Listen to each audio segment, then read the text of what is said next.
দাওয়াত হচ্ছে কিছু জাল দইফ, একেবারে দুর্বল বিতর্কিত কিছু ফজিলতের দিকে।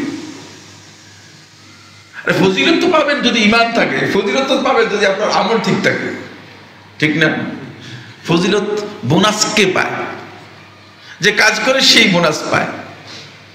এই মাসআলাও আমাদের অনেকের কাছে জানা নেই যে বোনাস কি, মানে অতিরিক্ত যে কাজই করে না তাকে বোনাস আল্লাহ তাআলা দেবেন কিনা, আদৌ দেবেন না।